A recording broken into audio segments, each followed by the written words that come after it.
في مصر حي كبير جدا اسمه فيصل. في حجم بشر غير طبيعي، وفي محلات وفي تجارة، حاجة مهولة. ويبقى السؤال، هو اسم فيصل ده راجع لمين؟ هل راجع لملك المملكة العربية السعودية اللي احنا بنشوفه في الصورة ده قدامنا، ولا راجع لفيصل الأول ملك العراق، ولا فيصل التاني ملك العراق برضو، ولا راجع لملك السعودية فيصل؟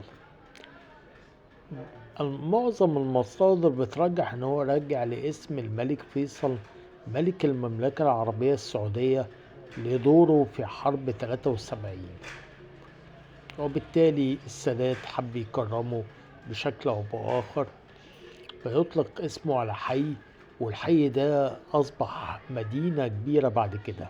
كان معكم المؤرخ أحمد كمالي.